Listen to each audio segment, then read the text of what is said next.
When it comes to the Cold War, there's one thing people often don't think about. They get caught up in AK-47 versus M16. But what they don't often think about is, what's the best handgun of the Cold War? And today, on Clone or Die, we're taking a look. Now, one thing this video is certainly not is what is the best 9mm of the Cold War. Because the best 9mm of the Cold War is the MP5, hands down. Now this can start East versus West, but that's gonna fall apart pretty quickly. The West had far more designs, made up of far more countries, more militaries, so there's kind of more Western handguns than there is Eastern handguns. As well as most of the Eastern handguns of the Cold War are kind of just rip-offs of the Western handguns. For example, the Tokarev, this one's a Chinese one. I've had this in a video before. We'll link that down in the description. You can go check out the video on this. This is a Norinco, not a Russian one, but it's still a Tokarev nonetheless. The Tokarev is essentially a simplified copy of the 1911 with elements of the FN, earlier FN pistols added onto it. And, you know, it's not very good, to say the least. Even when the Russians adopted it, they were immediately afterward looking for a new pistol because they knew this was not the best design, and they were looking, and that eventually resulted in the Makarov later. We'll talk about that later. Whereas the 1911 persevered from 1911 all the way into the mid-80s. This design had a far more lasting impact. Tokarev was used fairly wide. You know, any of those Warsaw kind of Soviet nations would have had these or variants of at one point, including the Chinese, which is not necessarily a Warsaw nation. And they've proliferated around Southeast Asia. The 1911, they made so many of them and they were so prolific, they ended up getting used by, namely the United States, as well as a lot of other countries as well. Something like the Tokarev, while it does shoot a good round, the 7.62 Tokarev is a fairly powerful, fairly good round. This one just happens to be chambered in 9mm. It loses points for basically everything else. The design is bad, it doesn't shoot super good. It has no real safety to speak of other than a half cock, which you wouldn't carry this chambered. A 1911, on the other hand, you can carry chambered just by utilizing your external safety, which this lacks. So this is more of a pull it out of the holster and rack the slide kind of gun, whereas this you can carry cocked and locked. Of course, that was not during the doctrine during World War II. As far as early Cold War handguns, I'm talking right after World War II, yeah, the 1911 is better than the Tokarev. Even the Russians know that the 1911 is better than the Tokarev. But things change once we start to get a little bit later. This particular 1911 is my TSOS 1911A1 World War II GI model 1911. I have a video on this. You can go and check that out if you're more interested in this specific pistol. As far as an early Cold War gun, not bad. As far as Western contemporaries, might be something like the P38 or the P1. P38, it is a fantastic design, has double action, SADA, which is a great thing, which influences a lot of handguns later on in the 70s and 80s, of course. What's bad about the P38 is it's got a heel magazine release, so I'm not including that on this list. I have a P38, I don't have a P1, but they're the same pistol essentially. So that I would rate pretty low. It's a single stack, it has a heel magazine release. Now the 1911 has the button magazine release, which is going to be a lot better for as far as the individual user using the handgun. As far as a large military, button versus heel magazine release doesn't really matter that much, but it's something I should point out. As far as early Cold War pistols go, the 1911 versus the Tokarev, I would definitely place the 1911 GI1 standard higher than the Tokarev. You know, immediately after World War II, what pistols are available? Early Cold War, 1911 is definitely better. Although there is a pistol that predates World War II that is better than the 1911. What's better than the 1911, you might ask, if you're a boomer in your 80s? That would be the Browning High Power. A fantastic design, one of the very first pistols to make use of double stack magazines. So the High Power, while it being a 9mm pistol, is not particularly powerful compared to a 45 ACP or some other cartridges. It does have a 13 round capacity. Now today, of course, we have modern magazines that are 15 rounds or extended ones that you can get, but contemporary to the time period, we have 13 round magazines available. That is a huge bonus over 7 round magazines at the time for the 1911, 8 round magazines at the time for the Tokarev. 13, almost double the capacity, is a fantastic, plus one in the chamber, just like the 1911. You can carry this cocked and locked with the safety on. Now the Browning High Power does have a few of features that set it apart. It is called the Browning High Power, and it was slightly worked on by John Browning, just like the 1911 was, although Much more work was done later by FN after Browning's death. Of course, this pistol does not come out until the 1930s, after Browning had died. He worked on it a little bit, but probably not as much of an influence as the later FN designers. What is pretty good about these pistols is, again, capacity. You have a fantastic, reliable handgun. They are adopted by a number of notable countries. The Australians used them until very recently when they replaced them with the SIG P320. The Canadians used them until very recently when they replaced them with the SIG P320. The British used them until the early 2000s when they replaced them with the 226, and then they replaced that with the Glock 17 later after that. These pistols are still around the world in service today, guns from World War II. They have a fantastic service history, service life. They are just great, great pistols.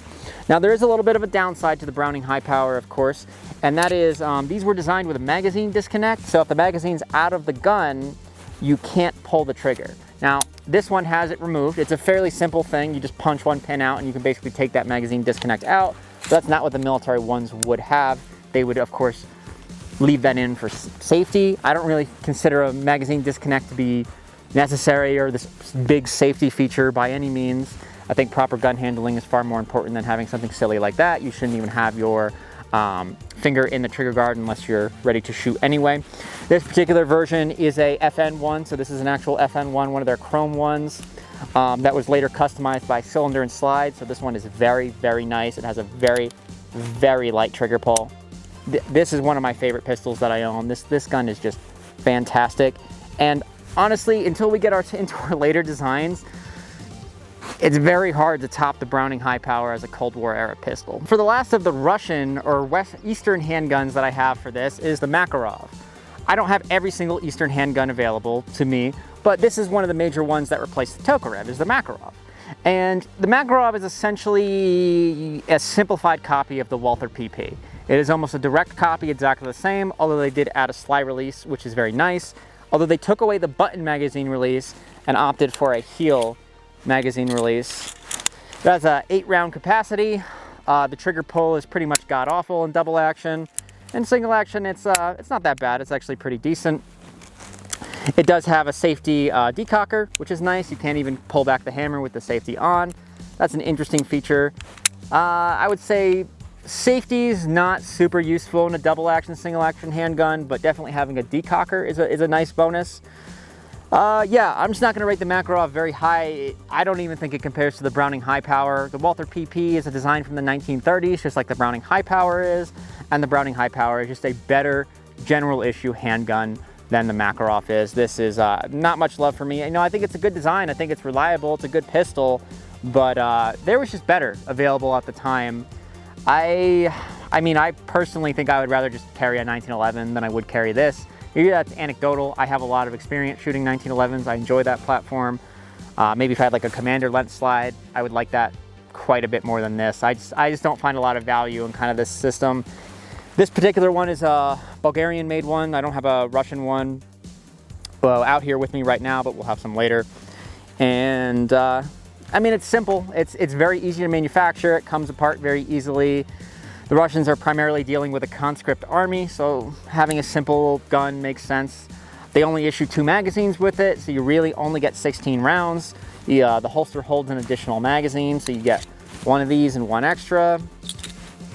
But the Russians did kind of realize that handguns are not super the most important thing in the world. They rarely, if ever, get used in combat, but sometimes officers, NCOs, those kind of people do need handguns, so let's issue out a gun based on a very simplified, easy to use design, simplified, easy to manufacture. The Russians were all about manufacturing and making things easy. So I get kind of the design logic behind it. Now, if I was to go past this, as far as Eastern handguns, I would definitely rate the CZ75, probably very high. I don't have one available to me, so unfortunately it's not going to be out here for this list, but the CZ75 would probably be rated right up there with like the High Power and some other more modern pistols. Fantastic pistol. Granted, it's a mid to late Cold War gun. Doesn't come out till the 70s, of course, but it is a fantastic pistol. CZ, their arms development very much so differs than Russia, and they just make banger after banger. And the CZ75 is definitely one of the greatest handguns ever made. Of course, CZ75s still exist today. They are still produced. CZ makes all manner of variant of the CZ75 that you are able to go out and purchase, whereas Makarovs, not exactly in modern production. Once we get to the 70s, we have an explosion of new challenger double action, single action pistols starting to come on the market, which challenge the traditional older, maybe single action designs like the high power in the 1911, very much so influenced by the Walther P38, which is design-wise is a great pistol. So here I've got my original P220. This is a Browning BDA actually. So this is when Browning was doing the importing for SIG. This is some of the very first pistols, SIGs, to be imported into the United States. And they have a few different features that are different from our later P226s and P20s. It has the earlier style of hammer that you can kind of see here and the earlier style of trigger. Notably, this is a heel magazine release gun, so it's not a button magazine release like the later guns are. They would eventually change that. This comes on the scene, it's a single stack, comes out in both 9mm and 45 ACP. In 9mm it is 9 rounds, and 45 it is 7, although 8-round magazines are later available. Now I am a little bit biased. I do love the SIG P220 series of guns. The P226 is one of my favorite guns ever made. I love that. I am going to be biased towards it. This is held back a little bit by being a single stack gun. Yes, it is initially available in 9mm and 45, but it's still single stack. Initially, it still has the heel magazine release. So I love the P220. I think this is a fantastic gun. I'm gonna have a video coming on this gun later, which is gonna go more in depth on this particular gun and something really cool and iconic for it. For me, I almost feel like I would rather have a 1911. Just the major crux being the heel magazine release on these early pistols. Once it switches over to the button magazine release, for me this is interchangeable with a 1911. I love these series of pistols, and you can't go wrong. Now another notable pistol I should note that's a serious Browning high power competitor. While I think this is not necessarily a Browning high power competitor, I would still rather have a high power over a single stack, is the Beretta 92. Now the original version of the Beretta 92 is designed in the 1970s. Obviously the version we know today from the US military M9 trials, the Beretta 92 FS, is a fantastic pistol with a fantastic service history and really one that you cannot go wrong with. Its roots are in the 1970s. The Beretta 92 is originally, and what it's designed by, is essentially, hey, let's take a Walther P38 and give it the magazine of a Browning high power. I am going to make a note, as we head past the 70s and into the 1980s, something that starts to become far more popular is custom 1911s. Now I've got my Military Armament Corp JSOC, Delta Force style custom 1911, which I've kind of made look a little bit more like Brad Holling's 1911. And these start to become popular really in the 1960s. Custom 1911s start to become a thing, and then even more so later. And then by the 80s, custom 1911s are extremely popular. Same going into the 90s. So this, I think, is worth enough to differentiate from the original 1911 I talked about earlier. For the GI spec 1911s, this is different enough. This is a much, much better pistol. Far, far improved iron sights on this particular model and a lot of other custom 1911s.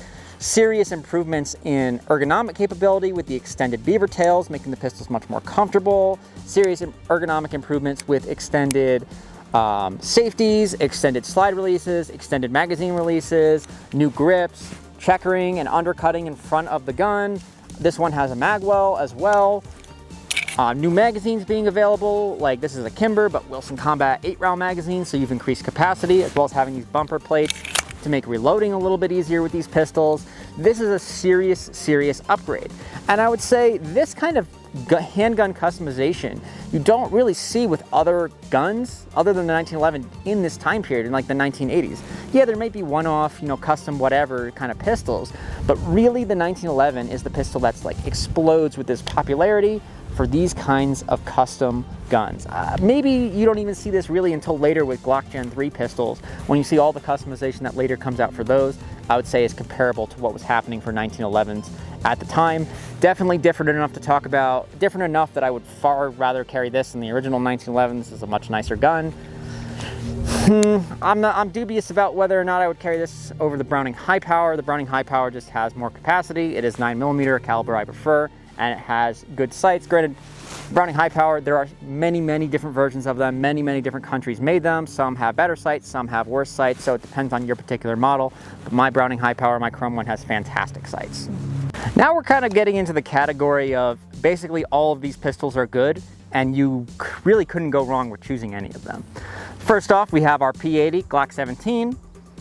Obviously, beginning in the 1980s, or 1980 exactly, the Glock 17 is available. It takes a little bit longer for it to get to the United States, but the Europeans have it starting in 1981, 1982. And of course, there is no sugarcoating it. The Glock 17 is a fantastic handgun that continues to serve to this day and will serve for a very, very long time. Glock Gen 6 recently came out. This is my P80 Legacy Edition, so this is a Generation 1 Glock reproduction that they did a special run for, and I have a video on this particular pistol. You can go and check it out. I've done it going into a little bit more of the history of Glock, and that was around when Gen V was announced before Gen 6.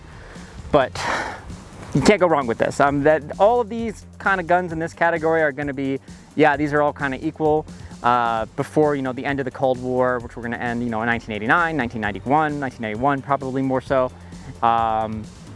Can't go wrong with the Glock 17. We also have the updated version of the Beretta 92 now available in the mid-1980s, and the M9, Beretta 92F, Beretta 92FS are fantastic pistols. You really cannot go wrong. I love the Beretta 92. Honestly, these handguns have they've always just shot very good for me. The only thing I don't really like on the Beretta 92, the original versions, is the European style sights, the 2-dot instead of 3-dot combat sights. I don't like those a lot.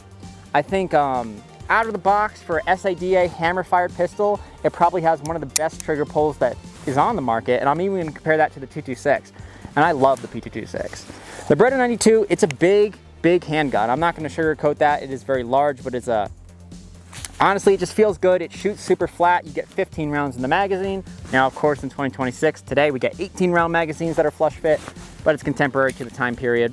We have push button, we have quick release. We do have a safety on the slide. Now the safety, I would say, is probably useless. I think the safety should have just been deleted and it should only be a decocker.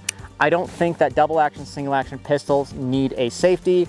Kind of a useless feature, but if you look into the XM9 trials, the Beretta 92 and the P226 both performed fantastically and passed those trials with flying colors, and they ended up going with the Beretta 92. That is for a video later on where I go more in depth on the XM9 trials. I have not covered the Beretta 92 yet. It is coming. The video to be determined. You'll see one eventually where I go in more in depth on the Beretta 92. Now this gun is original Beretta 92F from the 1980s. This is actually my dad's first semi-automatic handgun that he ever bought. He bought it right after the military had adopted it, and that's when he was looking for one, because he was a revolver guy prior to that, and he's like, oh, they just adopted this new one, I want to try out a pistol, and he chose fantastically by making his first a Beretta 92. And last, but certainly not the least, the SIG P226.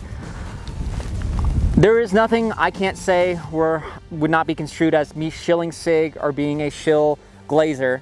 I just love the P226. I think it's a fantastic handgun. I prefer it to the more modern pistols that SIG produces. Honestly, this came about at the same time for the XM9 trials as the Beretta 92F. That one was updated from the Beretta 92S. Ironically, the original P226 prototypes actually used Beretta 92 magazines because they just designed a new frame and then they used a magazine that was already available before coming up with their own magazines, which are very, very similar to Beretta 92s. I wish they kept that so I didn't have to buy two different sets of magazines, but whatever is what it is. The P226, now this is the original West German design. This is not the later updated design with the stainless slide. So this has a stamped steel slide. I've talked about this in my P226 video a little bit. I'll link that down below. If you're more interested in the history of US service 226s with seals, you can go check that out. That's got more information in it. But I'll brass tacks this a little bit. And one thing the military did not like about this is that it has a two-piece slide, unlike the Beretta. So there's a little steel insert right here that technically you should replace the roll pin on every 5,000 rounds. Is that necessarily going to happen? Maybe not. The T26 does not have a safety, unlike the Beretta 92, which I think is actually an upgrade. It only has a decocker, which is all you need for a gun with a trigger pull that's this heavy. You don't really need a safety on these pistols. Now I will also note, and I made a note of this previously, I do not like where the slide release is positioned on the T26. On the Beretta 92, it's absolutely perfect for me. The slide release I think is a little bit too far back, and with a modern grip it can cause some people to hold the slide release down and the gun not to lock back, so that's something worth noting. Now, just like the Beretta 92, 15-round magazines, or with the Glock 17, 17-round magazines. So these are all contemporary pistols where they have more than the Browning high power, are just as reliable or more reliable than the Browning high power, and they're designs that persist and still being used to this day. So you can't really go wrong with either of these three. Honestly, I know it wouldn't be a very good tier list if I rated them all equally, but realistically, yeah, they could just all be equal. You could pick Bren 92, Glock 17, 226, and you'd be good. Pick one of those guns that you like the best, the one that fits your hands the best, and you can sleep soundly at night. There's nothing wrong with that. I did also mention these are 15-round magazines originally in the 1980s, although there are 18-round flush fit magazines available today. Obviously, some design has gotten a little bit better, so we can squeeze a few extra rounds into these. Not with the Glocks. You can now as well with the recent Metgar metal magazines that have come out. You get an extra round. You can get 18 rounds in a flush fit magazine. So that's pretty nice, available for the Glock now as well, where they're all kind of equal capacity in today's day and age, which is pretty nice. But of course, there are going to be those of you in the comments that are wondering what I'm wearing. Why do I look like such a CIA spook for today's episode? Would you accept Stinger missiles from me if I offered them to you? Well, today I was definitely going kind of very Woods Black Ops 2 coded a little bit for something that's a little bit more of a themed, you know, kind of fun video, not necessarily about a particular gun or a particular history. So I am wearing the LBV 88, definitely very much so inspired by Woods in Black Ops 2, what he's wearing in the later missions. So I have my Orvis Bush shirt on in tan, ironically the exact same shirt that Danny Archer wears in Blood Diamond, although he's wearing the same shirt but in green. I have the tan one. I am wearing my LBV 88. This is the original version of the LBV, not the later version, the 90s one that most people know when they slanted the pockets and they made it all mesh instead of, you know, all of this Fedora webbing material. On that I have my Alice belt, which I have with mostly 1980s era pouches on here. I got my ABA, you know, pistol pouch. Of course, I am carrying my P226 because I love the P226. This holster is kind of very difficult, very dated to get the handgun out of. So it's just one of those contemporary things of the time. I get it. Handguns aren't overly important. You should really be on your rifle. So a super quick draw is maybe not the most important thing in the world when you do have a rifle. Something like either a M16 or an MP5, something like that. That's always going to be better than having a handgun. I've kind of built my belt out with various ABA as well as Eagle, commercial, and regular Alice gear pouches that I kind of have here to kind of mimic a setup of the time period. Of course, I always have my Nomex flight gloves. These ones are very, very done and I need a new pair, but I just haven't bought it yet. My pants, I'm not wearing M81 Woodland as you might think. I am actually wearing M81, or actually wearing ERDL RDF pants. That kind of bothered me in Black Ops Cold War when the game is set in 1980, yet there are characters wearing M81 Woodland, which was not available until a year later. They should be wearing ERDL or ERDL RDF, one of those two. So I have ERDL RDF pants on and my jungle boots, of course. These boots lasted all the way to the second Iraq War. The jungle boots were around from Vietnam to forever. You see guys in them with the Gulf War. You see guys with them all over the place. It was a design that basically lasted 40 years. And frankly, they're pretty good designs, so it's hard to beat.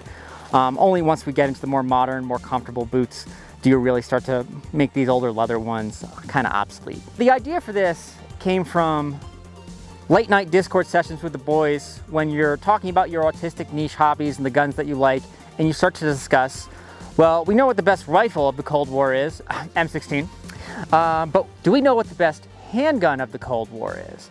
And then we got to split that into early, middle, and late Cold War handguns because they vary so much.